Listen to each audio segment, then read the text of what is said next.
Começando a gravar, então, agora, né? Então, vamos lá. O que a gente vai ver hoje, então, continuar com a lei de Biot-Savart. Quero fazer pelo menos um exemplo de utilização da lei de Biot-Savart e vamos ver também a lei de Ampère. Já vamos ver o que é isso, né? Já, já. Vou acertar isso. Pronto.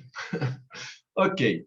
Então, na aula passada, a gente viu, nas duas aulas passadas, a gente teve que introduzir um outro campo, né? Um campo magnético B. E quando eu tenho cargas em movimento, né? A força que aparece na minha carga de prova, ela não vai ser descrita só pelo campo elétrico. Eu preciso de introduzir mais um campo, pelas características dessa força, que eu estou chamando de força magnética, né?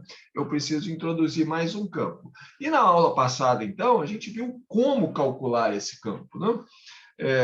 Para a seguinte situação: se eu tenho um fio, né? Eu tenho um fio, um material condutor em forma de um fio, em uma dimensão, e estou passando corrente elétrica nesse fio. Eu tenho cargas em movimento nesse fio, então está passando corrente elétrica aí. Né? Essa corrente elétrica é a quantidade de carga que passa por unidade de tempo num ponto do fio, dq, dt. Né? Posso fazer uma definição mais geral?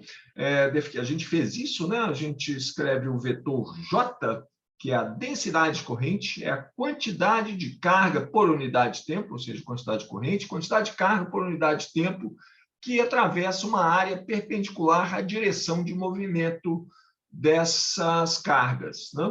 A gente mostrou que isso pode ser escrito como produto da densidade de cargas móveis, esse ρ aqui é a quantidade de cargas por unidade de volume que eu tenho, que estão em movimento, com a velocidade v.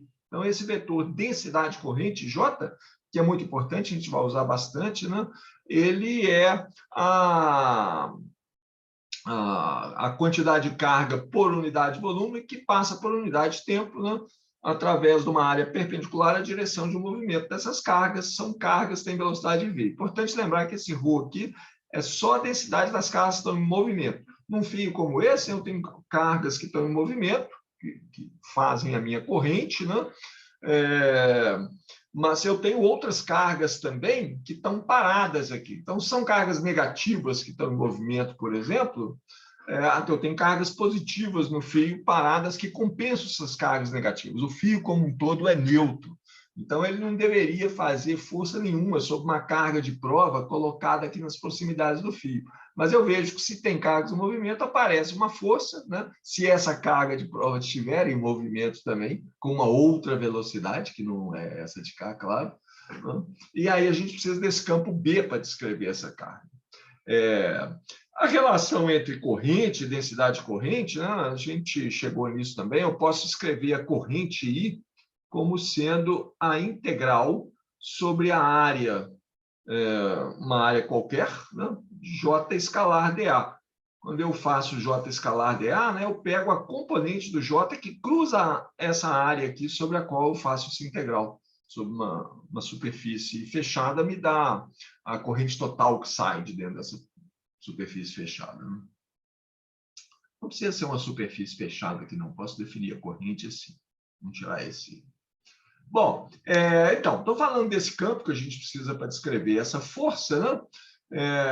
Eu posso escrever a força magnética, então, a gente viu isso também, né? Como sendo o produto da carga de prova Q. Eu tenho uma carga de prova aqui Q, que está se movendo com a velocidade, porque essa velocidade paralela à corrente não vai dar certo. Vamos colocar uma velocidade Q aqui, que tem uma velocidade VQ numa direção qualquer, V índice Q, para diferenciar daquilo, e essa força magnética é o produto dessa carga, Q grande, né, vezes a velocidade da carga de prova, V índice Q, produto vetorial com esse campo B. Quem é esse campo B? Aí a gente precisou colocar um novo postulado para dizer que campo B que é esse. Então, numa situação como essa aí, em que eu tenho uma corrente elétrica num fio que produzir no meu campo B, eu posso escrever o campo pela lei de Biot-Savart. Estou copiando a fórmula aqui. Vou ter que escrever ela para ela ficar bonitinho. A gente viu que o campo B é dado por essa expressão aqui, né? Essa é a lei de Biot-Savart, né? B é esse campo, na posição R, o campo que entra na expressão da força magnética aqui. μ0 é uma constante, que é dada pelo nosso sistema de unidades, né? A gente conversou sobre ela. μ0 é 4π vezes 10 a menos 7 em unidades do Sistema Internacional de Unidades. Vou colocar aqui SI, Sistema Internacional de Unidades. Claro, não estou colocando as unidades aqui porque explícita em termos de unidades, são as unidades corretas do Sistema Internacional de Unidades. Bom, eu posso colocar essa expressão aí para a lei de Biot-Savart numa forma um pouco mais elegante. Você vê que aqui tem um sinal de vetor na corrente elétrica, que eu não coloquei ali, porque a corrente I ela tem o sentido, né, esse movimento de cargas tem o sentido da velocidade dessas cargas, é o sentido da corrente no fio, é o sentido desse vetor dl. Essa integral aqui é uma integral de linha, uma integral feita sobre o fio. Eu tenho que percorrer o fio todo, toda a região que tem corrente. Então, eu posso colocar essa expressão numa forma, eu acho, mais elegante, né, que é transferir esse sinal de vetor para o vetor dl. Né? Então, eu vou escrever essa expressão da lei de Biot-Savart desta forma aqui, vamos colocar no lugar certo assim. É a mesma expressão, tá? Só que eu tirei o sinal de vetor da corrente I e coloquei no vetor dl. Notem que eu preservei a ordem do produto vetorial. O produto vetorial dos dois vetores, se eu trocar a ordem dos fatores, eu troco o sinal, né? Então, aqui eu não troquei o sinal, não. Era I, produto vetorial com R, né? Aqui eu transferi o sinal, eu escrevi a corrente I, eu escrevi I dl', I vetor dl' como sendo I escalar vezes dl vetor. Transferi o sinal de vetor para o dl, os dois têm o mesmo sentido. E mais, né? Tirei o I de fora da integral, porque a gente está lidando com magnetostática, correntes estacionárias, ou seja, a corrente I tem o mesmo valor em todos os pontos do meu fio. Então, ela não depende do ponto do fio que eu estou, essa integral é feita sobre o fio, eu posso tirar o valor da corrente do meu fio. Ok, então, isso aí permite a gente calcular o campo magnético, né? Então, para uma corrente no fio como essa, a gente tem que generalizar essa expressão para um caso mais geral. Vou fazer isso daqui a pouco. Acho que eu devia... Eu sei que vocês sabem, né? Mas falei sobre a corrente I que aparece nesse fio, dl é o vetor que está percorrendo o fio, mas não falei sobre o R, chapéu, e o R ao quadrado. Mas sabe o que é isso? Eu estou calculando o campo magnético num ponto R qualquer. Então, deixa eu aproveitar essa figura aqui. Vou colocar a origem do meu sistema de coordenadas aqui. O vetor R' me marca uma posição no fio. Esse aqui é o vetor R'. O vetor R, desenhar aí, o vetor R me marca a posição na qual estou calculando o campo magnético. Estou querendo calcular o campo magnético, a posição que essa carga Q grande está, né? A carga de prova está, para saber a força sobre ela. O vetor R é esse vetor que vai... é o R menos R', né? Esse aqui é o vetor R, tá? E esse R é R menos R'. Eu falei isso tantas vezes que vocês devem estar cansados, não? Eu falo tantas vezes por uma razão, assim, nunca confundir esse R com esse R aqui. São coisas completamente diferentes. Esse cara aqui depende das coordenadas x, y, z, que são as coordenadas do vetor R, e depende também das coordenadas x', y', z', né, que são as coordenadas que definem esse vetor R'. R' é esse ponto aqui, né, definido pelas coordenadas x', y', z'. R é esse ponto de cá, é um outro ponto, outras coordenadas x, y, z. Isso vai ser importante hoje, a gente vai ter que lidar com essas diferenças. Esse R que aparece aqui, claro, é o módulo desse vetor, ele aparece aqui ao quadrado, e R, chapéu, é a direção unitária desse vetor. Ok. Sabemos a lei de Biot-Savart também, né?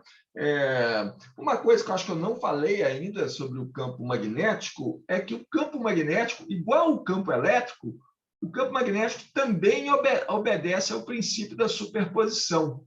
O campo magnético também obedece ao princípio da superposição. Isso é um princípio, é uma observação experimental. Estou demonstrando isso, não vou demonstrar isso pelas propriedades do campo magnético, não.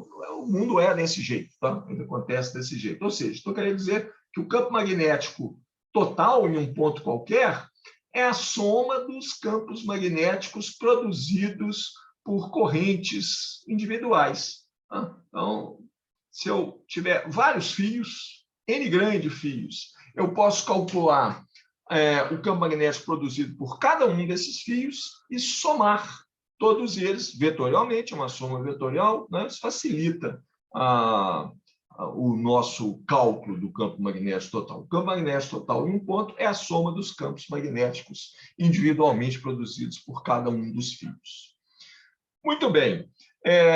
Eu quero generalizar essa expressão da lei de Biot-Savart, quero colocar ela em termos do vetor densidade corrente, desse J que aparece aqui, que aí acho que é a expressão mais geral, né, que a gente faz. Não vou fazer isso formalmente, matematicamente, não, mas eu acho que eu consigo convencer vocês. Deixa eu copiar essa expressão, colocá-la no slide seguinte. Não? Vamos dar o nome aqui, né? Lei de Biot-Savart. Nomes não são assim, tão importantes, não? Desde que você não seja nem bior, nem... Ô, professor, Oi. o Túlio mandou uma mensagem, ele disse que não está conseguindo falar pelo microfone, e ele não lembra se você disse na aula passada. Ele perguntou se a lei de Savart é deduzível ou é experimental como a lei de Coulomb. A lei de Biot-Savart, obrigado. Desculpa, Túlio, eu não vi que você tinha mandado uma mensagem aqui, estou tão distraído. Não sei se você falar, não lembro se eu disse a lei de Biot-Savart é deduzível ou experimental. Obrigado, Túlio, obrigado, Eduardo.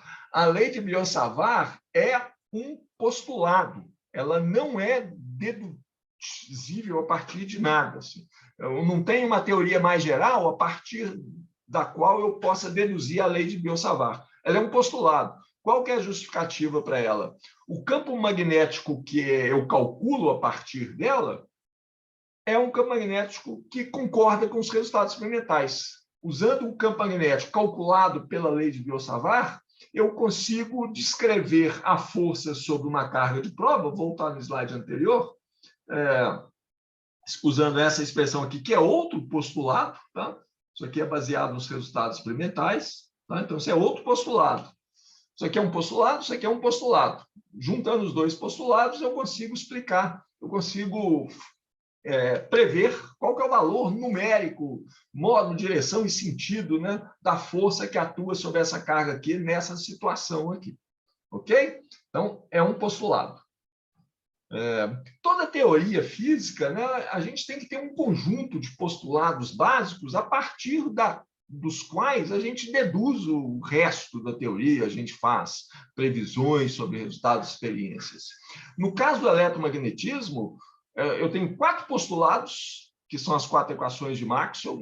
Daqui a pouco, na aula, eu mostro as 4 na versão atual que a gente tem, que é eletrostática e magnetostática. Né? Até o final do curso, a gente completa esse conjunto de postulados. Além das 4 equações de Maxwell, tem mais um postulado, que é esse postulado da lei da força de Lorentz, né? Que me dá qual que é o valor da força, que é o que eu quero calcular no final das contas. Tá?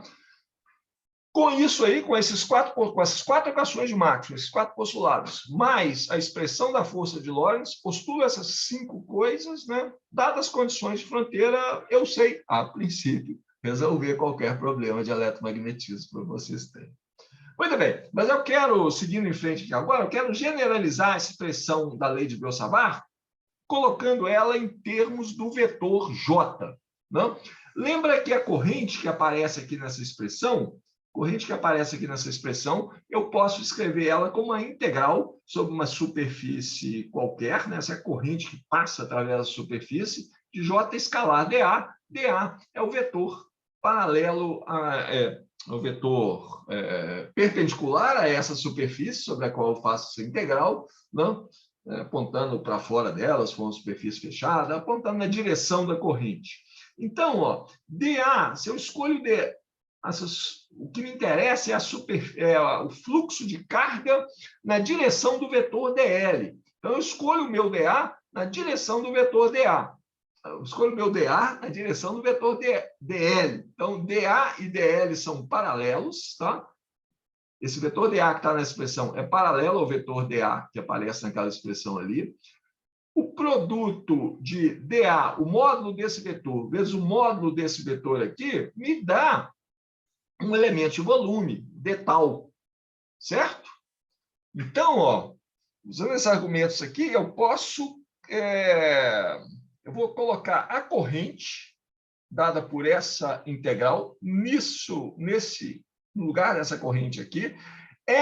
O dA vai lá para dentro. Não vou ter uma integral tripla em vez de uma integral de linha só, né? Isso aqui é uma integral sobre o φ dl. Mas eu vou colocar ali a integral sobre uma área dA. Então, eu vou transformar essa integral aqui numa integral de volume e essa expressão vai passar para... Vou copiar também para deixar vocês com as expressões mais bonitinhas, né? Vou copiar essa expressão aqui. Essa aqui vai ser uma forma mais...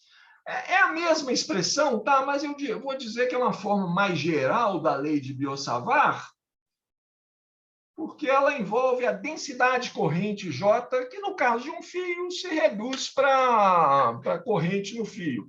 Se for uma corrente num volume, então eu vou falar da densidade de corrente J, tá? É a quantidade de corrente por unidade de área, né? que é a quantidade de corrente por unidade de volume, que atravessa uma área perpendicular à direção dessa corrente. Não?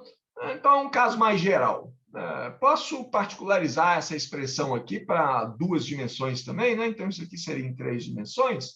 Em 2 dimensões, vou copiar essa não, em 2 dimensões, essa densidade de corrente J vira a densidade de corrente K, né? Corrente por unidade de área. Eu vou ter uma integral de K, produto escalar com R chapéu. Isso aqui é a quantidade de corrente que passa por unidade de comprimento perpendicular à direção da corrente. Sempre cai com o quadrado da distância. O campo magnético, assim como o campo elétrico, né, cai com o quadrado da distância, e isso aqui é integrado sobre uma superfície, né? A gente tem essa corrente. Muito bem, então a gente tem a lei de Biot-Savart. Eu quero usar a lei de Biot-Savart agora num exemplo. Tem pelo menos 2 exemplos no livro que eu estou lembrando aqui, que é o 5 e o 6 do capítulo 5, né? Os exemplos 5 e 6 do capítulo 5 do nosso livro-texto, do Griffiths. Ele aplica a lei de Biot-Savart em 2 casos diferentes, 2 casos importantes. Um é muito interessante, que é um pedaço de fio, é uma coisa que você não encontra no mundo real, né? Eu tenho uma corrente num pedaço finito de fio. Por que você não encontra isso no mundo real? Porque a corrente tem que entrar no fio e sair do fio, né, nessa ponta. Então, eu não tenho nem... Eu suponho que tem um pedaço de fio onde tem uma corrente. Tudo bem. Se eu estiver olhando um pedacinho de fio só finito, não me preocupo. O resto, a bateria, né, que faz essa corrente circular pelo fio é muito pequena, sei lá, a ligação é um fio muito grosso, tem um campo magnético, sei lá. É um caso imaginário, mas é um caso importante, né? Que mostra que tem algumas situações que a lei de Biot-Savart é o caminho que você tem para achar o campo magnético. E depois eu vou mostrar uma outra expressão, que é a lei de Ampère, que a gente vai ver hoje, que não é um postulado novo, não. É a lei de Biot-Savart escrita de uma forma diferente.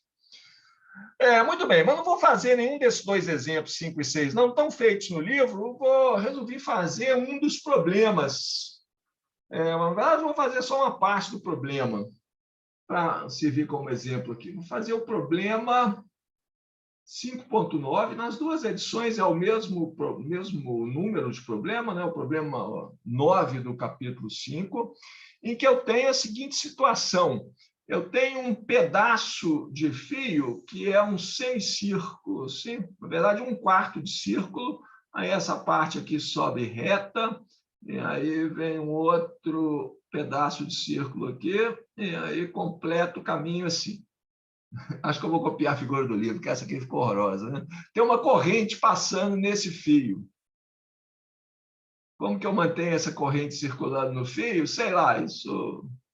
O problema é só esse aqui. É um fio supercondutor, eu estabeleci a corrente nele, né? Uma vez estabelecida a corrente num fio supercondutor, ela vai ficar aí, a princípio, para sempre.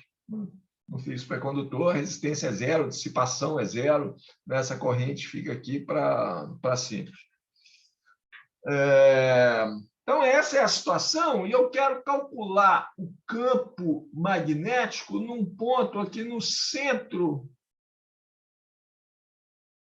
no ponto que é o centro desses pedaços de círculo. Esse aqui tem um raio que é A, deixa eu ver aqui no problema, esse é A, e esse maior aqui é B. Deixa eu copiar a figura aqui do livro, que vai ser mais bonita do que essa que eu estou fazendo, né? Vamos colocar essa figura aqui, ó. Pelo menos já dei ideia de construir figura aos poucos. Opa! Aí, Tiago, você escreveu no meu quadro. Isso é perigoso, quer dizer que vocês podem escrever no meu quadro também. Tem que impedir vocês de fazerem isso. O fio está aqui, tá? Olha o pedaço aqui do fio. Tem um quarto de círculo, né, de raio A. A corrente passa por aqui assim. Né? Aí ela sobe aqui, né, paralela ao diâmetro, raio desse círculo. Aí ela volta também descrevendo um arco de círculo, só que agora com raio B lá em cima, e completa o circuito aqui. Então tem essa corrente circulando nesse fio, e o meu problema é determinar, o problema aqui é determinar qual que é o campo magnético nesse ponto P, que é o centro desses dois círculos. Campo magnético no ponto P. Esse é o meu problema. Tá? Bom,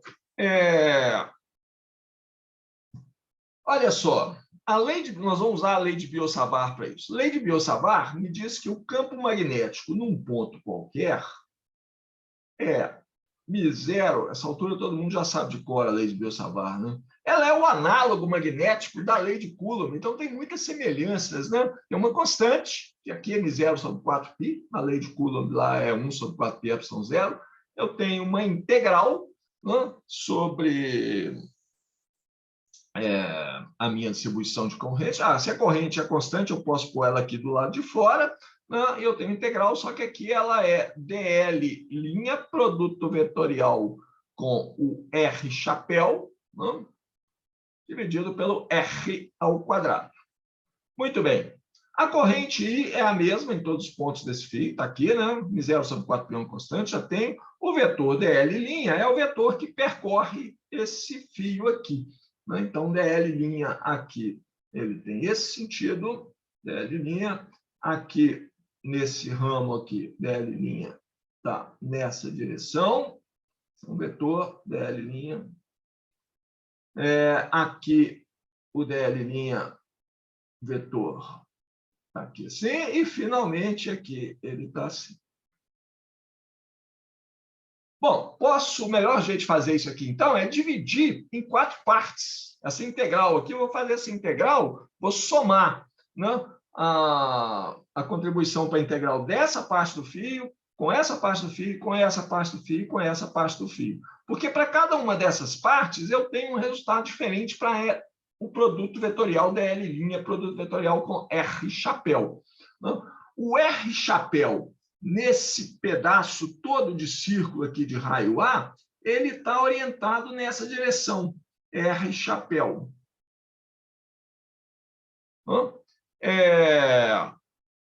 Na curva, né? Vamos colocar isso por escrito, na curva de raio A, que é esse pedaço do fio aqui, R chapéu está sempre perpendicular ao dl', e qual que é a direção dele? dl', produto vetorial com R chapéu, dá um vetor saindo da tela, né? apontando nessa direção aqui. Então, lá no ponto P, vou chamar essa direção de Z chapéu, é a direção saindo da tela, tá?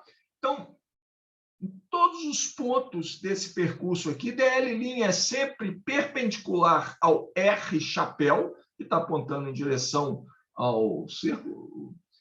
Eu desenhei aqui um vetor R pequenininho, né? Mas se eu quero, eu ia desenhar o R chapéu, mas o R é esse aqui, né?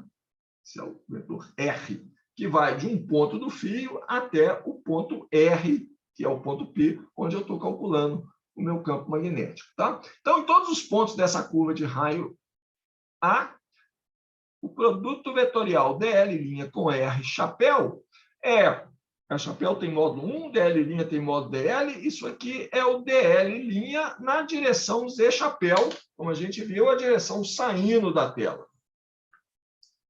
Na curva de raio B, ali em cima, para essa curva aqui, eu vou ter uma situação semelhante, só que aqui o DL' está no sentido inverso, né? A corrente está voltando. Mas o R chapéu aqui, vou desenhar agora o R chapéu, ele continua sendo perpendicular à DL', né? Ele está apontando em direção ao centro do círculo, porque o R é o vetor que vai desse ponto até o centro do círculo, em todos os pontos dessa trajetória.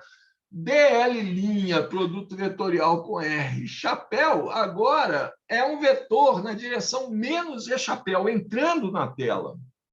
Tá? Então, aqui no círculo de raio B, DL', produto vetorial com R chapéu, é DL', um módulo vetor DL, vezes E chapéu, mas na direção negativa. Então, tem um sinal menos aqui, ó.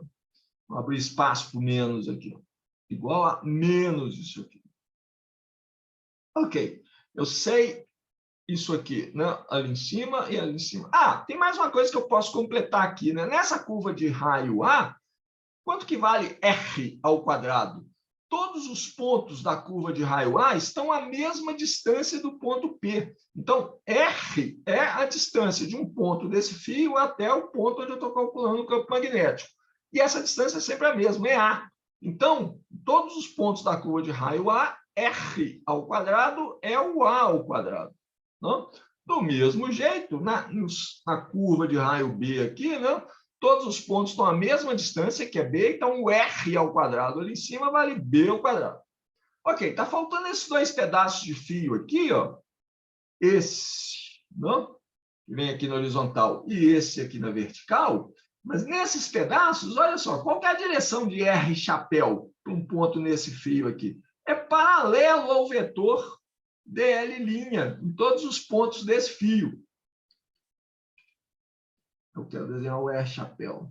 Mesma coisa acontece aqui. Aqui ele é antiparalelo, né? O R chapéu está apontando para baixo e o DL' está apontando para cima, na direção da corrente. 180 graus entre os dois. Não? Aqui também, 180 graus. Então, nesses dois segmentos, não?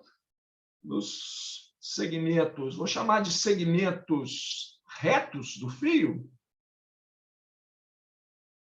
o produto vetorial DL' com R chapéu é zero.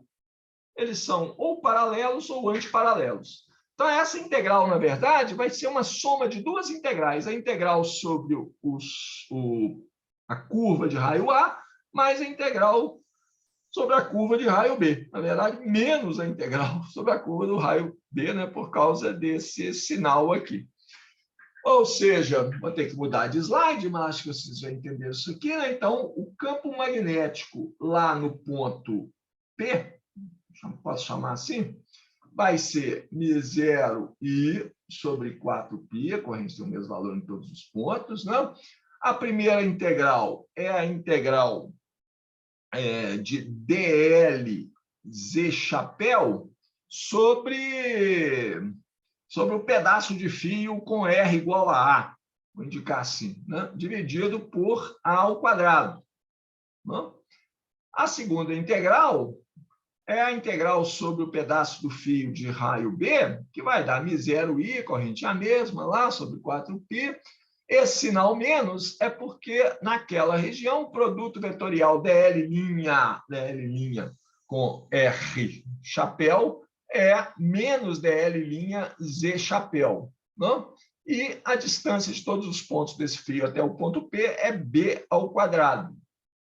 Muito bem. Quanto que dá? Então, ó, Z chapéu, A ao quadrado, tudo isso são constantes, sai para o lado de fora. Essa integral aqui dá o comprimento da curva de raio A.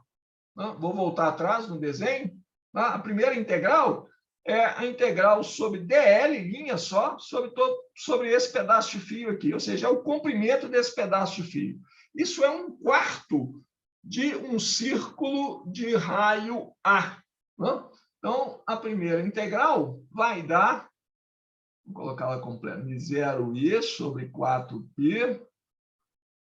Essa primeira integral vai dar 2π A, que é o comprimento do fio de raio A, né? Dividido por 4, porque eu estou pegando só 1/4 do círculo de raio A, né? E isso tudo está dividido por A ao quadrado. E aí eu tenho aqui a segunda integral, vai ser a mesma coisa, μ0i sobre 4π. A integral de DL' é 1/4, né, do comprimento do fio de raio B. Então, isso aqui vai dar 2πb, né, que é o comprimento de um círculo de raio B, mas dividido por 4, porque eu estou pegando só a quarta parte do círculo, dividido por esse B ao quadrado. Finalmente, e tudo isso está na direção Z chapéu, né? Resultado final, o campo magnético no ponto P, aquele fio que tem lá, vai ser μ0 e vou fazer essa conta de cabeça, vocês conferem aqui, né? 4, isso aqui, π corta com π, esse 2 com esse 4 sobra 1/2, com esse aqui dá 8, né? Esse A ao quadrado corta aquele A, vai sobrar só um A aqui, vai dar μ0i sobre 8, né? 1 sobre A menos 1 sobre B, Z chapéu. O campo magnético está na direção Z chapéu, saindo da tela, né? E ele está saindo da tela mesmo, né? Porque A é menor que B, então 1 sobre A é maior do que 1 sobre B. Isso aqui vai dar um número positivo, né? μ0, i, 8, tudo positivo. Isso aqui vai dar um número positivo. O campo magnético aqui está saindo da tela, né? Voltar no desenho, ele está saindo da tela aqui nesse ponto P e ele é positivo. Ok? Legal, isso é uma aplicação simples da lei de Biot-Savart, né? Facinha de fazer. Na verdade, eu falei que ia fazer o problema 5.9, isso aí é só a parte A do problema 5.9. Então, se eu corrigir aqui, o problema 5.9A. A parte B é calcular, de novo, usar a lei de Biot-Savart para calcular o campo magnético, mas é um outro fio com outro formato. Eu vou deixar isso para vocês fazerem, tá? Porque esse problema 5.9, ele está lá, ele faz parte da minha lista de problemas recomendados. Deixa eu aproveitar e colocar a lista de problemas recomendados aqui, ó. Vou copiá-la aqui. Será que isso vai dar certo? Copiando uma anotação que eu fiz aqui, vamos ver se vai dar certo. Acho que sim. Aqui são os problemas recomendados. Olha o 9 aqui, tá? Terceira edição, quarta edição do livro, né? Problema, a gente fez a parte A desse problema 9 aqui, mas deixei a parte B para vocês fazerem. Problemas. Não precisa copiar daqui, não, né? Como sempre, assim, acabando a aula, eu transformo esse quadro aqui num PDF, coloco lá no Moodle, e lá no Moodle já está essa lista de problemas. Acho que está nas atividades desse dia mesmo, mas eu coloquei, acho que foi terça-feira passada. Tá? Muito bem, gente. Vamos ver uma coisa nova aqui. No caso da eletrostática, lá no começo, caso da eletrostática, a gente começou falando de campo elétrico, aí eu falei um postulado para vocês, que foi o campo elétrico de uma carga pontual. A lei de Coulomb, né? A gente deu a lei de Coulomb numa expressão que é análoga à expressão da lei de Biot-Savart, né? A lei de Coulomb, não ficar só falando, escrever aqui, a lei de Coulomb diz qual que é o campo elétrico numa posição R causado por uma carga Q. Né? Na verdade, a gente pode escrever de um jeito mais geral, eu vou escrever em termos da densidade de carga, carga por unidade de volume, vou escrever a lei de Coulomb assim, ó, 1 sobre 4πε0, que é aquela constante, no caso do campo magnético, essa constante é μ0 sobre 4π, no nosso sistema de unidades, né? E aqui a gente fazer uma integral sobre a quantidade de carga por unidade de volume, né, que eu tenho num ponto R', integrava sobre todo o volume de tal linha, e isso aqui depende do módulo ao quadrado da distância do ponto onde eu tenho essa carga dq' aqui, rho de R' de tal linha é uma carga de tal linha, né? Carga por unidade de volume vezes um volume desimal. E isso aqui é a distância do ponto R, aqui essa carga dq' está. Essa é a lei de Coulomb. Aí, da lei de Coulomb, eu mostrei que a gente podia colocar isso em uma forma mais elegante, em duas equações. Não é novos postulados, não, mas a gente colocou na forma dessa equação aqui, que a gente chama de lei de Gauss, não? Que me dá o divergente do campo elétrico, e essa outra equação, que me dá o rotacional do campo elétrico, no nosso caso aqui. Essas duas equações é a mesma coisa que essa equação aqui, e vice-versa. Dessa de cá eu posso mostrar essas, dessas duas eu posso mostrar aquela de lá. Isso vale para a eletrostática, tá? Nós não temos campos variando no tempo, não temos densidades de carga variando no tempo, não temos nem correntes variando no tempo. Tem movimento de carga, mas esse movimento é sempre igual, ele não varia no tempo. A corrente é constante, é estacionária, é o jeito melhor de fazer. Bom, na magnetostática, isso aqui é eletrostática, né? Não custa deixar isso explícito aqui, né? É a primeira parte das equações, as famosas equações de Maxwell. A gente vai corrigir ainda essa equação aqui, né, quando a gente tiver campos variando no tempo, e a gente precisa colocar equações equivalentes para o campo magnético. Mas, por enquanto, o que a gente tem na magnetostática é a lei de Biot-Savart, magnetostática. Tem gente que coloca um E aqui, né? Não sei porque eu não gosto muito. Magnetostática, a gente tem a lei de Biot-Savart, que é o análogo ali da lei de Coulomb. Não chamo de análogo, porque tem uma semelhança, tem uma similaridade grande, né? O campo magnético num ponto R, ele é dado por uma constante, que no Sistema Internacional de Unidades é μ0 sobre 4π. Não? Eu tenho aqui uma integral, só que aqui agora a gente tem uma integral de linha, né, sobre a... vamos colocar na forma do J, né, deixar uma integral de volume igual a gente tem lá, para ficar similar mesmo. Né? Então, eu tenho a integral de J de R' é a densidade corrente no ponto R', produto vetorial com R chapéu, que tem uma diferença, aqui não tem produto vetorial nenhuma, né? Dividido pela distância desse elemento de corrente, né? Isso aqui é corrente por unidade de volume, eu multiplico pelo volume de tal linha, isso aqui é um elemento de corrente, né? Então, me dá o campo magnético lá no ponto R. Cai com o quadrado da distância, do mesmo jeito que o campo elétrico, né? Então, tem uma similaridade. Isso aqui eu diria que é um pouco mais complicado, né? Porque aqui dentro eu tenho um produto vetorial. Mas isso aqui não é simples também, não. Está faltando uma coisa aqui, que é o R chapéu, né? Que é muito importante, da direção desse elemento de campo elétrico produzido por esse elemento de carga. E torna essa integral muito complicada, né? Porque é uma integral em cima de um vetor que varia. Cada posição ele tem um valor diferente, cada posição da distribuição de carga. Muito bem, mas a minha pergunta nesse momento é o seguinte. Ok, a gente tinha a lei de Coulomb, da lei de Coulomb a gente chegou nessas expressões aqui. Né? Eu chamei de expressões elegantes, mais elegantes que isso aqui. Questão de gosto. Né? Será que a gente consegue fazer a mesma coisa para o campo magnético? Ou seja, será que eu consigo achar para o campo magnético uma expressão que me dê o divergente de B e o rotacional de B? Eu posso introduzir um novo postulado, né? Mas eu não quero. Quanto menos, em geral, quanto menos postulados uma teoria tem, melhor ela. Né? E não preciso. Né? A partir disso aqui, a gente pode achar qual que é o divergente do campo magnético, né? Consistente com essa expressão, qual que é o rotacional do campo magnético consistente com essa expressão.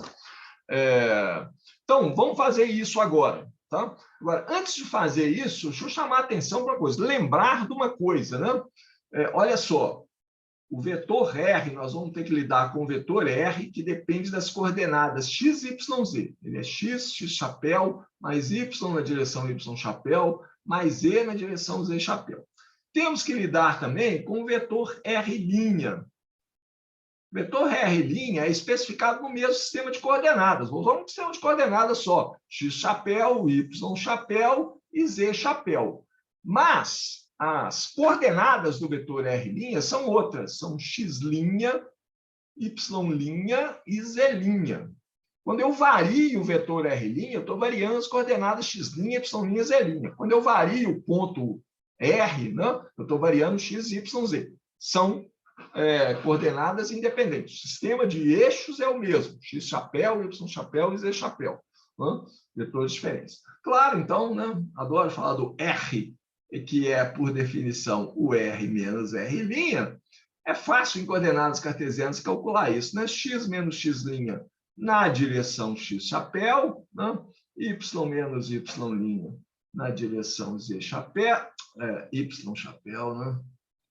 Y chapéu, mais o z menos z' na direção z chapéu. R só depende de x, y, z. R' depende de x', y' e z'. O R depende dos dois. Né? Depende dos dois conjuntos de variáveis. Né?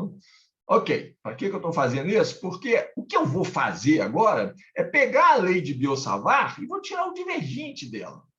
Né? Eu quero achar o divergente de B. É o divergente de uma coisa que depende de R, depende dessas coordenadas aqui. Então, esse divergente aqui, ó, esse divergente, eles são derivadas em relação a x, né, na direção x chapéu, mais derivada em relação ao y, na direção y chapéu, mais a derivada em relação a z, na direção z chapéu. Esse divergente atua sobre as coordenadas de R. Tá? Bom, se eu usar a lei de Biot-Savart, então isso aqui é o quê? Tem uma constante aqui, que é μ0 sobre 4π. Não? Aí eu estou tirando, então, o divergente. Isso aqui são derivadas, né? Não afeta essa constante. Divergente da integral de J de R', não? Produto vetorial com R chapéu, dividido por R ao quadrado de tal linha. Isso aqui é um elemento de volume que depende das coordenadas x', y', z'. Essa integral é nas coordenadas x', y', z'. Então, esses divergentes são derivadas em relação a x, y, z. São independentes. Eu posso colocar esse divergente dentro da integral. Ok? Então, eu vou ter, isso aqui é μ0 sobre 4π, integral. A integral é nas coordenadas linhas, esse operador divergente é nas coordenadas sem linha. Isso aqui é J de R', não? Produto vetorial com R chapéu, dividido pelo R ao quadrado. O divergente atua em cima disso tudo aqui. Né? E lembra que o R depende tanto de x, y, z, como de x', y', z'. Integral em d tal linha. Bom, tem o divergente de um produto vetorial. Aí eu posso usar, então, aqui agora, uma dessas relações de álgebra vetorial que a gente tem. Claro que eu não vou deduzir isso, vou copiar lá da capa do livro. No meu livro está na capa, no livro de vocês talvez tenha lá no final do livro, no apêndice, tem uma chamada regra do produto 6, que é essa aqui, ó, copiei de lá. Ó. Isso são relações que você gosta de ficar provando relações matemáticas, né? Você pode fazer isso aí. Ó. Isso aqui é o divergente de dois vetores. Infelizmente, um chama de B, mas esse B aqui não é campo magnético, não. Tá? Esse é um vetor B qualquer. Né? O divergente de um produto vetorial de dois vetores é isso aqui. Né? O segundo vetor, produto escalar com o rotacional do primeiro, menos o primeiro produto escalar com o rotacional do segundo. Aqui eu tenho, né, um divergente de dois vetores. Então, eu posso chamar o meu vetor, o vetor A que aparece nessa expressão aqui, ó, pode ser o meu J de R', não? E o vetor B que aparece naquela expressão ali vai ser o R chapéu sobre R ao quadrado. tá? Posso esquecer do R ao quadrado, não. Então, esse divergente... preto no preto não dá certo, né? Branco no preto. Divergente do campo magnético na posição R vai ser μ0 sobre 4π, né? A integral em delta-linha, essa integral aqui. Agora eu vou usar essa relação, né? Essa regra de produto, para abrir isso aqui em dois termos. Vai ser a integral de quê?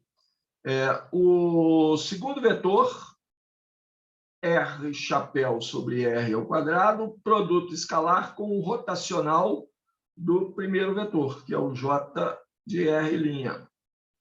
Não? E aí eu tenho menos o primeiro vetor, que é o J de R', produto escalar com o rotacional do segundo vetor, que é o R chapéu sobre R ao quadrado. Não? Isso tudo aqui multiplica d tal linha. Eu estou fazendo a integral do volume de d tal linha. Muito bem. Quanto que dá esse rotacional de J de R'? J de R' é uma função só das coordenadas linha, né? É a densidade corrente calculada no ponto R'. Ela só depende de x', y', z'. Esse operador aqui são derivadas em relação a x, y, z. Então, do ponto de vista desse operador aqui, isso aqui é uma constante. Isso aqui dá zero. Tá? Esse rotacional aqui dá zero. Tá? O segundo rotacional, esse de cá, rotacional de R chapéu sobre R ao quadrado, isso também dá zero, mas para mostrar que isso é zero, eu tenho que ir lá no... Eu tenho que fazer isso aqui, né? Mas eu não vou fazer, não. Isso aqui está lá atrás no capítulo 1, é o problema 1.63. Isso eu acho que é na quarta edição, que é a que eu estou usando aqui. Problema 1.63, que é um dos que eu tinha recomendado para vocês lá. Se vocês foram estudantes aplicados, fizeram todos os problemas, é só consultar lá atrás, no problema 1.63, pede para calcular isso aqui, qual que é o rotacional de R chapéu sobre R ao quadrado, e você encontra que o rotacional de R chapéu sobre R ao quadrado dá zero. Sem graça, né? Deu zero mais zero, que dá zero. Então, o divergente de B é igual a zero. B dado pela lei de Biot-Savart. Divergente de B é igual a zero. Achamos a primeira coisa que a gente queria, né? Eu queria achar o divergente de B, mas eu quero achar também o rotacional de B. Então, vou fazer a mesma coisa. Vai dar um pouquinho mais de trabalho, mas a gente corta esse trabalho aqui. Rotacional de B, e o B dado lá pela lei de Biot-Savart, ou seja, eu vou fazer o rotacional de μ0 sobre 4π, que é uma constante, esse rotacional não vai afetar isso aqui, né? Integral de J de R', produto vetorial com R chapéu, R ao quadrado, integrado em d tal linha. É o campo magnético B dado pela lei de Biot-Savart. Estou usando a lei de Biot-Savart. Operador em relação às coordenadas x, y, z. Tá? Isso aqui é uma constante para ele, né? Eu posso colocar ele dentro da integral, porque a integral é nas coordenadas x', y', z'. Isso aqui é um operador de x, y, z. Então, posso trocar a ordem, tirar o rotacional depois, ou integrar primeiro, tirar o rotacional primeiro, posso jogar ele aqui dentro dessa integral. Isso aqui vai ficar μ0 sobre 4π, integral do rotacional. De novo, eu tenho agora, né, uma operação em cima de um produto vetorial de dois vetores, o J de R', produto vetorial com o R chapéu sobre o R ao quadrado, integrado isso tudo em d tal linha. Vocês já adivinharam o que eu vou fazer em seguida, né? Eu vou usar mais uma dessas relações que a gente tira lá de álgebra vetorial, uma dessas regras de produto que já estão lá para a gente no livro, né? Essa agora é a regra de produto 8. Vou copiá-la aqui e colocar ela aqui. Ó. Essa relação me dá qual que é o rotacional do produto vetorial de dois vetores, A e B, quaisquer. Né?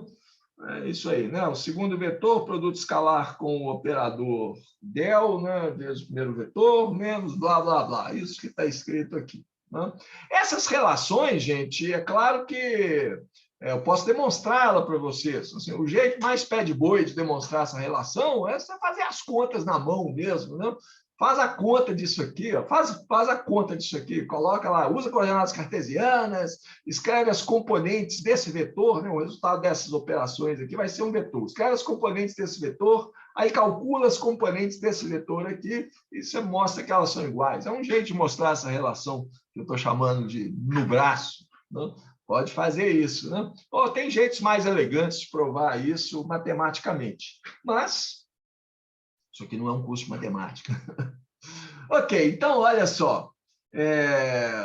Eu vou aplicar essa relação aqui, né? Onde que o J de R' vai ser o meu vetor A, tá? Isso aqui vai ser o meu vetor A. E esse cara aqui, R chapéu sobre R ao quadrado, vai ser o meu vetor B. Tá? Então, é só escrever isso aqui. Vamos escrever aqui, ó. O rotacional. Vou escrever só essa parte, o integrando, né? Que está ali. O rotacional do produto vetorial de J de R' com R chapéu sobre R ao quadrado. Os parênteses é importante, né? Significa que eu tenho que fazer esse produto vetorial primeiro e depois tirar o rotacional. De qualquer jeito, isso aqui vai ser igual ao segundo vetor, né? R chapéu sobre R ao quadrado, produto escalar com del, aplicado em cima de J de R'. Aí vem esse o tempo, um pouquinho de paciência aí, mas nós vamos matar essa expressão na próxima jogada. Primeiro vetor, que é o J de R', não? J de R' tem um menos, produto escalar com o operador del, aplicado em cima do segundo vetor, que é o R chapéu sobre R ao quadrado. Agora vem esse termo aqui, que é o primeiro vetor, J de R', que multiplica o divergente do segundo vetor, que é R chapéu sobre R ao quadrado.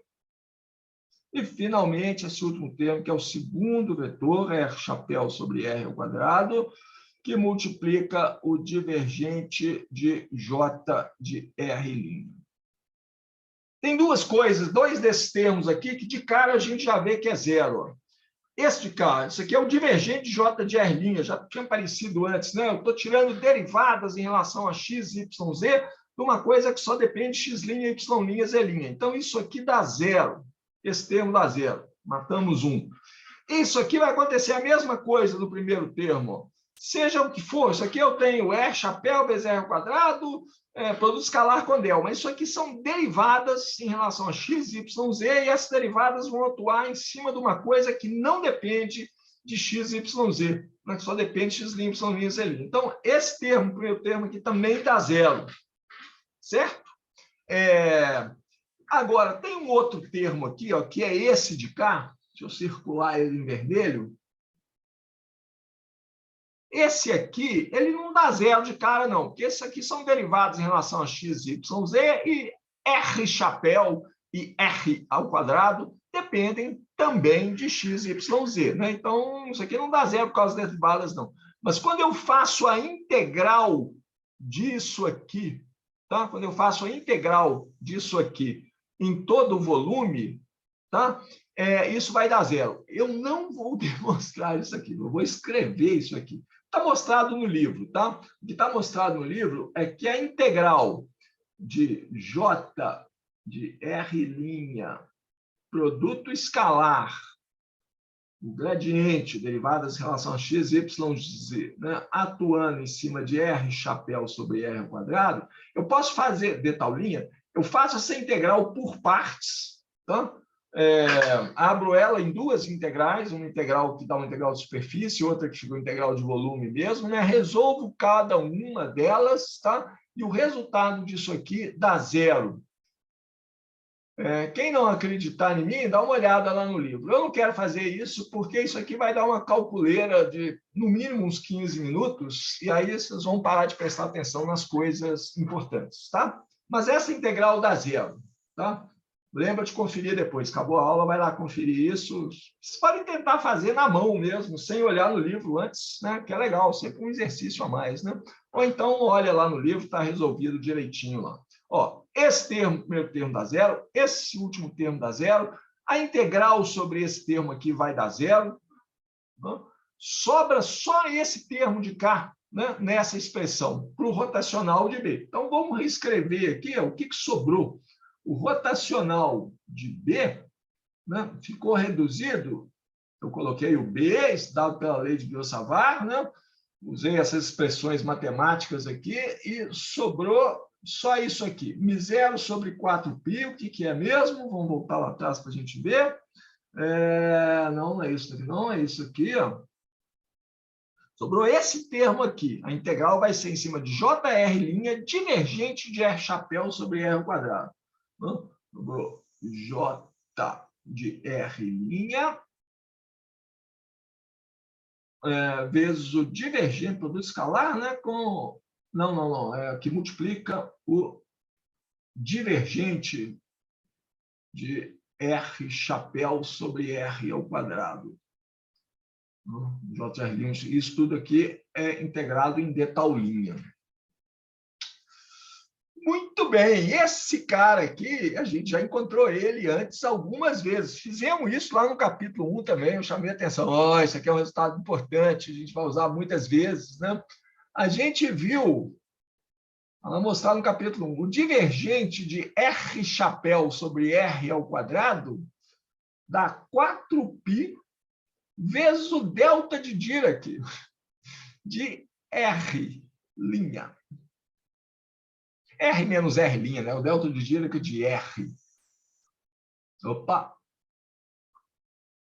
É o delta de Dirac de R menos R'. É um delta de Dirac em 3 dimensões, né? Delta de x menos x', vezes o delta de y menos y', vezes o delta de z menos z', que eu estou indicando desse jeito aqui. Esse é um resultado muito legal, né? A gente viu isso lá, esse resultado que faz as coisas serem consistentes, né? Espero que vocês estejam lembrados disso. Mas aí essa integral aqui ficou fácil, né? Porque aqui, ó, eu tenho μ0 sobre 4π, uma integral que envolve um delta de Dirac. Eu estou integrando sobre toda a distribuição de correntes, né? Envolve todos os pontos. Então, isso aqui dá μ0 sobre 4π, posso integrar no volume todo. μ0 sobre 4π, integral de J de R', e esse divergente dá 4π delta de Dirac de R menos R', e eu estou integrando no volume todo de tal linha. Esse 4π aqui cancela com esse 4π aqui, né? Integral de uma função vezes o delta de Dirac de R menos R' vai dar o valor dessa função no ponto R, né? Eu estou integrando em R'. Então, o resultado dessa integral é o valor dessa função J de R' no ponto R. Conclusão, o rotacional de B no ponto R é μ0, o 4π cortou aqui, né? Vezes J no ponto R. Pronto, temos uma expressão para o rotacional de B. Super legal, né? Dá um pouco de trabalho matemático aqui, mas a gente sai num resultado legal. Ou seja, agora nós temos, então, duas equações, uma para o divergente B, que estava ali atrás, né? Cadê ela? isso aqui é parte do desenvolvimento, o resultado final está aqui, divergente de B igual a zero. E acabamos de achar uma para o rotacional de B, B0J. Deixa eu escrever as duas de novo, que são relações importantes, não? Nós encontramos que o divergente de B é igual a zero e que o rotacional de B é a constante μ0 vezes a densidade corrente J. Essas duas equações não são equações novas. A gente tirou elas da lei de Biot-Savart, ou seja, elas são equivalentes às relações Essas duas equações são equivalentes à lei de Biot-Savart. Eu mostrei essas duas equações a partir da lei de Biot-Savart. Dá para fazer o contrário, tá? Dá para partir dessas duas equações e daí chegar na lei de Biot-Savart. Mas vou deixar isso como desafio para vocês, tá? De fazer. Dá um pouco mais de trabalho, né? Partir dessas equações aqui e delas chegar na lei de Biot-Savart. Ou seja, as relações são equivalentes, completamente equivalentes à lei de Biot-Savart. Não são novos postulados, mas eu posso adotar elas como postulados, não? Falar, não, ao invés da lei de Biot-Savart. Ou seja, porque aí eu tenho um conjunto de postulados bem elegante, né? Eu tenho, tanto para o campo elétrico quanto para o campo magnético, eu tenho um conjunto de equações. Eu vou escrever elas aqui agora, né? Já tenho essas duas aqui. Não? Eu vou colocar aqui de novo as equações equivalentes para o campo elétrico. Divergente é ρ sobre ε0 e o rotacional do campo elétrico é igual a zero. Esse é o conjunto de postulados que a gente tem agora. Se vocês quiserem, você pode chamar, são as equações de Maxwell na versão eletrostática e magnetostática, tá? Então, isso aqui é quando eu não tenho variações no tempo da densidade de carga, não tem variações no tempo do campo elétrico. Essa de cá isso aqui é magnetostática. Eu não tenho variações no tempo da corrente, da densidade corrente J. Não, o campo B não varia no tempo. Tá? Então, isso é o que a gente está chamando de magnetostática. Essas aí são as equações de Maxwell nessa condição. Os campos não variam no tempo. Tá?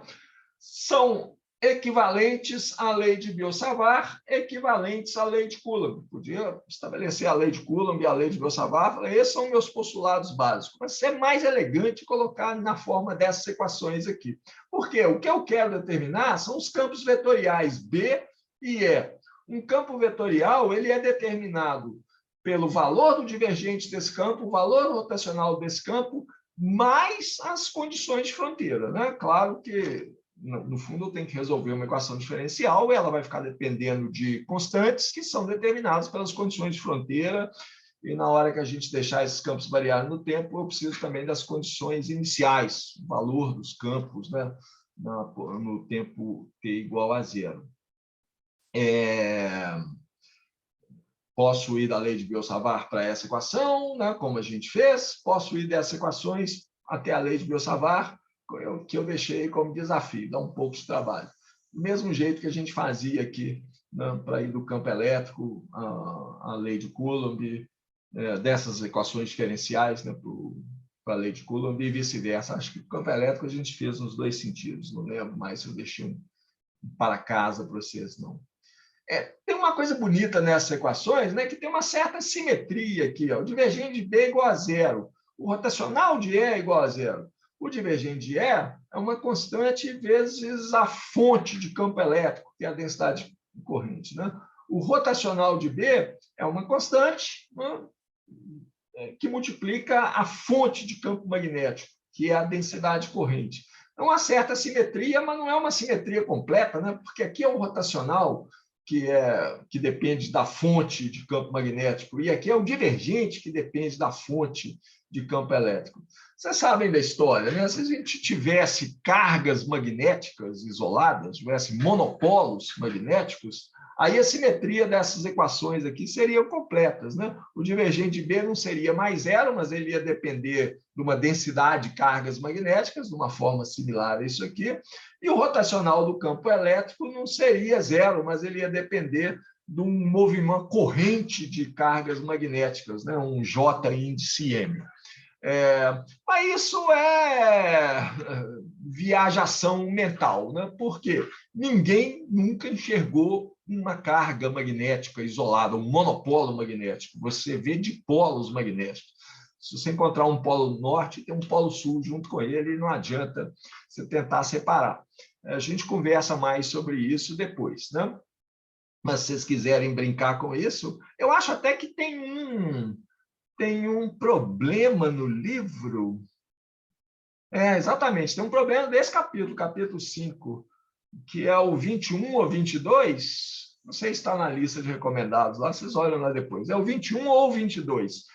O problema é o seguinte, me fala como que ficariam as equações de Maxwell, essas 4 equações aqui, se existissem monopolos magnéticos. Mas lembra que isso assim, só a gente pensando, né? Nós não temos monopólios magnéticos, ninguém nunca viu, eu não preciso deles, eu não vi, então não vou colocar eles na minha equação para falar, não, mas aqui é zero e é sempre zero. Ok, tem mais uma coisa que eu quero falar com vocês hoje, que também é similar ao que a gente fez antes, que é o seguinte, isso aqui são as equações, né? Nós achamos essas equações novas aqui, né? Elas têm nomes também, né? Quer dizer, essa de cá tem nome. Isso aqui é a chamada lei de Ampère. Será que eu consigo escrever elas aqui? Ó? Deixa eu tentar afastar isso aqui um pouquinho, se for possível. É possível? Vai ficar boa, não? Não, está possível. Isso aqui eu chamo, né, a primeira equação, eu chamo de lei de Gauss, porque ela é similar à lei de Gauss, né? Ela dá o divergente do campo, igual essa do campo elétrico aqui, que é a lei de Gauss mesmo. Eu chamo de lei de Gauss para o magnetismo. Mas isso sou eu, tá? Não é um nome universalmente aceito, não. Isso aqui tem um nome universalmente aceito, que é lei de Ampère. O acento Ampère é o acento grave. São equivalentes à lei de Biot-Savart. Mas, ok, o que eu comecei a falar aqui é o seguinte, para essas equações da eletrostática, a gente escreveu elas nessa forma diferencial, mas a gente conseguia passar elas para uma forma de integrais usando o teorema do divergente, usando o teorema do rotacional. Dá para fazer a mesma coisa aqui, não dá? Tem um divergente, tem um rotacional? Dá. Então, vamos fazer isso, tá? Vamos fazer isso aqui. Então, vou transformar essas equações, vou achar a forma integral dessas equações aqui. É tranquilo, já fizemos isso antes, é a mais fácil de fazer, essa que eu estou chamando de lei de Gauss para o magnetismo, que me diz que o divergente de B é igual a zero. O que eu vou fazer? Eu vou integrar no volume dos dois lados, né? Integral de tal linha, vou abrir espaço aqui, né? Integrar no volume dos dois lados, mantenho a equação, não? Isso aqui dá zero, claro, integral de zero dá zero.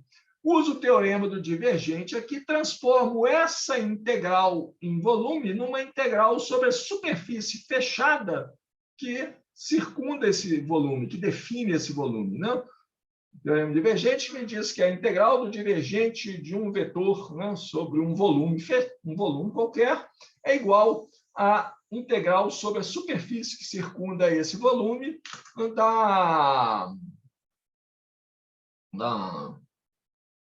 o Túlio viu alguma outra coisa aqui, não sei. Então, isso aqui dá zero. Essa é a versão integral da equação divergente de B igual a zero, né? Mesma equação, só que expressa de uma forma diferente. E a outra? Né? A gente achou a equação para o rotacional de B, né? Que é igual, vamos deixar uns espaços estratégicos aqui, μ0 vezes J, né? Calculado no mesmo ponto. Vou fazer a mesma coisa de antes, vou integrar isso aqui, só que agora eu vou fazer uma integral na área, integral sobre uma superfície, né, do rotacional de B, Isso aqui também, então, para manter a igualdade, eu tenho que integrar isso aqui sobre uma superfície, a mesma superfície, né? Escalar dA. Tá? Uso o teorema do rotacional aqui. O teorema do rotacional me diz que a integral do rotacional de um vetor sobre uma superfície qualquer é igual à integral sobre o percurso fechado que circunda essa superfície, sobre a fronteira dessa superfície, se vocês quiserem, né? Desse vetor, produto escalar dl. Então, estou integrando o campo magnético sobre o percurso que é a fronteira dessa superfície. Né? Isso aqui, então, por essa equação, tem que ser igual a μ0 a integral de J escalar dA. Isso aqui é uma superfície que é circundada por esse percurso sobre o qual eu faço essa integral. Essa é a versão em forma integral da equação, né, rotacional de B é igual a μ0J. É a lei de Ampère, né? A forma integral da lei de Ampère. Tem umas coisas importantes de notar aqui, ó. A direção do vetor dl, a direção que você faz essa integral aqui de caminho, né, está ligada com a orientação do vetor dA aqui, para manter a igualdade. Né? Então, vocês podem verificar isso, mas você vai usar a regra da mão direita para fazer isso. Né? Se você está percorrendo o percurso C, sobre o qual você faz a primeira integral, né? Os seus dedos da mão direita, menos o polegar, né? Seus dedos da mão direita estão indicando o sentido que você está percorrendo, o caminho, né? O seu polegar da mão direita está apontando na direção positiva do vetor dA, que entra nessa segunda integral aqui. Tá? Lembra que tem duas direções possíveis para o vetor dA quando eu estou integrando sobre uma superfície aberta. Se é uma superfície fechada, o sentido de dA é para fora dessa superfície fechada. Mas se é uma superfície aberta, para fora não tem significado. Né? Para a direita ou para a esquerda, é para fora do mesmo jeito. Né? A superfície não se fecha nela mesma. Mas qual que é o sentido positivo dA? Então, é o sentido dado pela regra da mão direita. Né? O polegar está apontando na direção de dA, quando os outros dedos estão apontando no sentido de percurso dessa integral de caminho aqui. Tá? Aí não tem dúvidas. Mais uma observação aqui, né? Que é que a integral de J escalar dA, a gente encontrou isso lá no comecinho da aula, a integral de J escalar dA é a corrente que atravessa a superfície S, a corrente que cruza a superfície S. Cruza a superfície aqui. Então, eu posso escrever essa integral, essa expressão aqui, né? Vou espremer aqui embaixo. Né? Posso escrever essa expressão assim, ó. Isso aqui, a integral sobre um percurso fechado de B escalar dl, a gente chama isso de circulação do vetor campo magnético, né? Da circulação do vetor B. Essa integral me mede o tanto que o campo B circula por esse caminho aqui, né? O tanto que ele acompanha esse caminho C que eu estou fazendo, esse percurso fechado. Né? Que é a integral, vou fazer um sinal de vetor mais bonito aqui, né?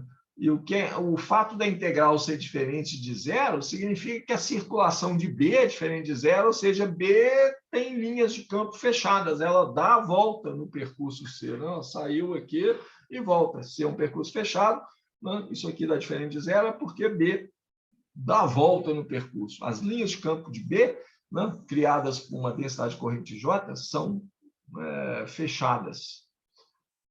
Bom, isso aqui é μ0 e integral de J escalar dA é a corrente que cruza a superfície S. Então, eu posso chamar isso aqui de I, vou colocar um índice C aqui, que é a corrente que atravessa a superfície S. Né?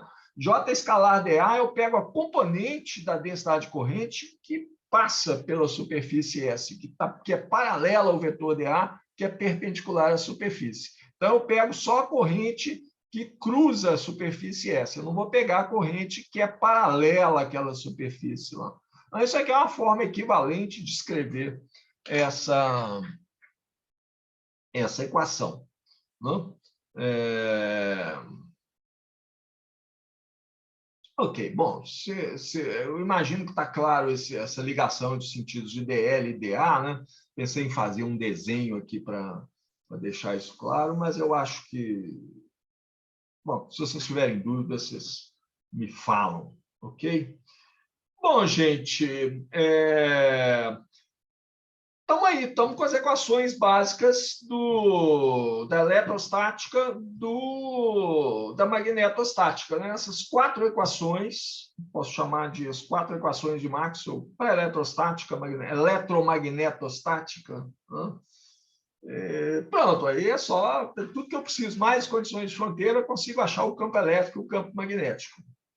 Consigo, a princípio, né? São equações fundamentais, elas funcionam em todos os casos, né? Assim, são leis da natureza, a gente acredita que são leis da natureza, são bons postulados, né? Porque essa teoria funciona, né? E ela funciona bem mesmo, né? O eletromagnetismo sobreviveu desse jeitinho que a gente está estudando aqui, tem mais de 160 anos, que é a mesma teoria, os mesmos postulados, né? Não mudou nada. Mecânica clássica mudou, não, em mais de uma forma, mas o eletromagnetismo ficou aí inteirinho. Assim, é uma boa teoria.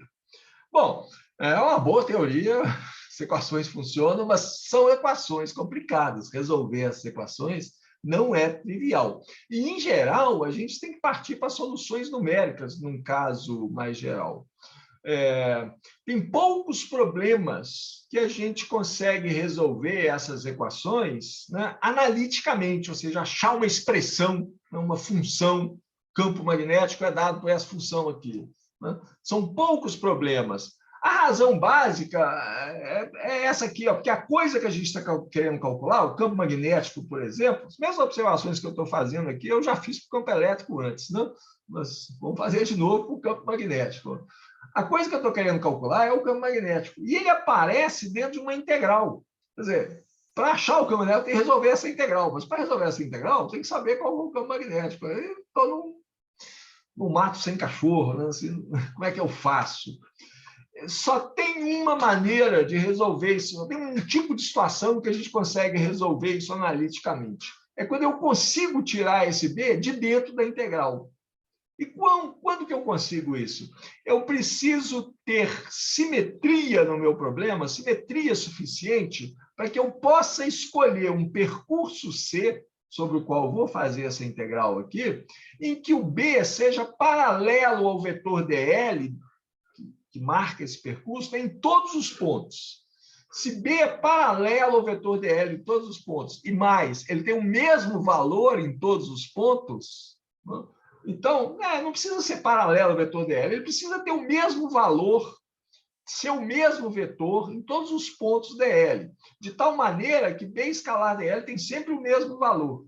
Nesse caso, B é uma constante, ele não depende da posição que eu estou, não depende de qual dl, qual ponto do meu caminho eu estou. Eu posso tirar o B para fora da integral. Aí pronto, aí eu resolvo a integral, né, que em geral vai ser trivial, é o tamanho do caminho, desse caminho especial que eu escolho, né? E do lado de cá, ok, para poder resolver isso aqui, eu preciso saber qual que é a fonte, qual que é a densidade corrente. Então, se eu sei a densidade corrente, a integral é complicada, a princípio eu sei resolver, porque eu tenho uma função por integrando, resolvo isso aqui, acho esse lado de cá, o B eu tiro fora da integral, fica fácil de resolver. É exatamente análogo ao que acontece, né, para a eletrostática, no caso da lei de Gauss. A gente só consegue resolver analiticamente a lei de Gauss em situações de simetria alta, em que eu consigo achar uma superfície sobre a qual fazer a integral, de tal maneira que o campo elétrico tem o mesmo valor em todos os pontos daquela superfície, eu tiro ele para fora da integral, aí a integral fica mais fácil, não tem só a área da superfície. Na prática, gente, só tem quatro situações de simetria em que a gente consegue resolver a lei de Ampère. Do mesmo jeito, lá para a lei de Gauss também tinha 4 situações, né? Para a lei de Ampère, essas 4 situações, para a alegria de vocês, estão as 4 resolvidas lá no livro, né? Primeira, se eu tiver uma linha de corrente infinita, né? Eu tenho um fio no qual está passando uma corrente, e essa linha se estende até o infinito. Então, eu tenho uma simetria cilíndrica, né? Esse é o exemplo 5.7 do livro. a gente acha o campo magnético resolvendo essa equação aqui. Né? Segunda situação, plano infinito de corrente. Em vez de ter uma linha, eu tenho um plano no qual eu tenho uma corrente passando, essa corrente tem o mesmo valor em todos os pontos do meu plano, né? Plano infinito. É o exemplo 5.8, consigo aplicar a lei de Ampère lá, né? Resolver, tiro B para fora da integral, faço integral. Terceiro caso que a gente consegue resolver a lei de Ampère analiticamente é o que a gente chama de um solenoide infinito. É um fio enrolado numa forma circular, né? E ele se estende até o infinito. Né? E a quarta forma é o toroide infinito, que é uma rosquinha, né, com fio enrolado. Imagina uma rosca, um biscoito, rosca, uma rosquinha assim, com um fio enrolado nele. Né? Também tem simetria suficiente para a gente poder achar um percurso, né, em que eu tiro B para fora da integral, resolvo isso analiticamente. Tem essas quatro situações, estão resolvidas no livro. Eu vou fazer pelo menos duas delas, tá? Mas vou fazer isso na próxima aula, não preciso entrar em desespero, não, tá? Porque eu acho que é importante seguir os argumentos de simetria que permitem que a gente tire esse campo de dentro da integral. Então, pelo menos dois exemplos eu quero fazer com cuidado aqui na aula, mas vai ficar para a aula que vem. Eu vou terminar fazendo uma observação aqui muito importante, que é o seguinte: está correto falar que a lei de Ampère só é útil para calcular o campo magnético analiticamente nesses quatro casos que eu citei aqui, né, que a gente discute mais na próxima aula. Para calcular B analiticamente, a lei de Ampère é útil. Mas, cuidado, sim, útil é uma palavra diferente de válida. A lei de Ampère é válida em todo e qualquer situação. Ela é uma lei fundamental da natureza. Ela vale sempre, por mais complicada. A situação não tem simetria nenhuma. A lei de Ampère vale, tá? Ela funciona. Se você conseguisse resolver a integral, você ia achar o resultado correto, que a gente acredita, tá? Então, não confundam com eu não consigo achar o campo magnético usando a lei de Ampère aqui, eu vou ter que usar a lei de Biot-Savart, então é porque a lei de Ampère não vale nesse caso. Nunca fale isso, pelo amor de Deus. Estou falando isso que eu tenho um trauma, tá? Assim, uma vez, há muito tempo atrás, eu estava numa banca de concurso para professor de uma certa universidade aí, não foi aqui não, foi outra universidade, estava numa banca de concurso. E aí tinha uma aula didática, né? Uma das provas do concurso era uma aula didática, e foi sorteado um ponto que era esse, equações de Maxwell. Os candidatos lá tinham que dar uma aula sobre equação de Maxwell. E um candidato me fala isso no concurso. Ele estava lá discutindo, quando ele chegou na lei de Ampère, ele falou: mas a lei de Ampère só é válida em alguns casos. A lei mais geral é a lei de Biot-Savart. É uma besteira completa essa afirmação, ok? Bomba imediata, reprovação instantânea. Se vocês falarem isso, eu zero todas as provas de vocês. Por quê? Porque eu estou protegendo aqui eu como professor. Né? Vocês falam, um de vocês fala uma coisa dessas, aí quem escutar vai perguntar assim: quem te deu aula de eletromagnetismo? Eles vão falar: foi o Paulo Sérgio. Paulo Sérgio falou besteira vocês. Não, o Paulo Sérgio está falando aqui. Lei de Ampère é uma lei fundamental da natureza, ela vale sempre, em toda e qualquer situação. Tá? O fato de que a gente não consegue resolver ela e achar uma expressão analítica para B, e, na grande maioria dos casos, é outra história, é um problema matemático, de técnica matemática, de achar um jeito de resolver a equação. Tá? Mas a lei funciona, ela é válida, é o que a gente acredita, é o que os experimentos demonstram. Tá? Muitas vezes, como fazer nesses casos mais gerais, a gente parte para soluções numéricas. Isso vale para todo o eletromagnetismo. Né? Mais e mais, né, à medida que os computadores vão ficando mais rápidos, com memórias maiores, você consegue fazer soluções numéricas melhores para esses problemas de eletromagnetismo. Então, assim, eu pessoalmente aqui já tenho dúvidas existenciais. Eu acho que a gente, em vez de ficar ensinando técnicas matemáticas complexas para resolver as equações, que no final das contas você só consegue resolver em algumas situações, a gente devia ensinar mais técnicas numéricas de como resolver essas equações. Tá? Mas isso é uma outra conversa didática pedagógica. Por enquanto, nós não estamos aprendendo técnicas matemáticas complicadas, a gente está aprendendo a física. Se vocês forem fazer o curso da pós-graduação, né, de teoria eletromagnética, é o curso no nível um pouco acima, vocês vão ver, desse que a gente está vendo, vocês vão ver que de física nova tem muito pouca coisa no curso de teoria eletromagnética da nossa pós-graduação aqui. O que tem é técnica matemática de resolver essa equação. E eu acho que se eu for dar esse curso, eu vou dar mais técnicas numéricas do que técnicas matemáticas mesmo. Mas isso é outra conversa, gera muita confusão. Tem que apagar essa gravação, senão meus colegas me matam aqui. Eu vou parar a aula por aqui, gente, e a gente continua na aula que vem. Na aula que vem eu vou querer resolver pelo menos 2 desses casos de simetria alta em que a gente consegue uma solução analítica para a lei de Ampère, achar o campo magnético, né? E vamos seguir em frente, né? Daqui a pouco a gente tem que começar a ver magnetismo na matéria. Gente, ficou alguma dúvida, alguma pergunta até agora? Tudo tranquilo? Ok, então, gente. Então, olha, bom final de tarde para vocês, né? Hoje é terça, então a gente encontra de novo na quinta-feira aqui. Bom trabalho. Valeu, professor. Obrigado. Tá bom.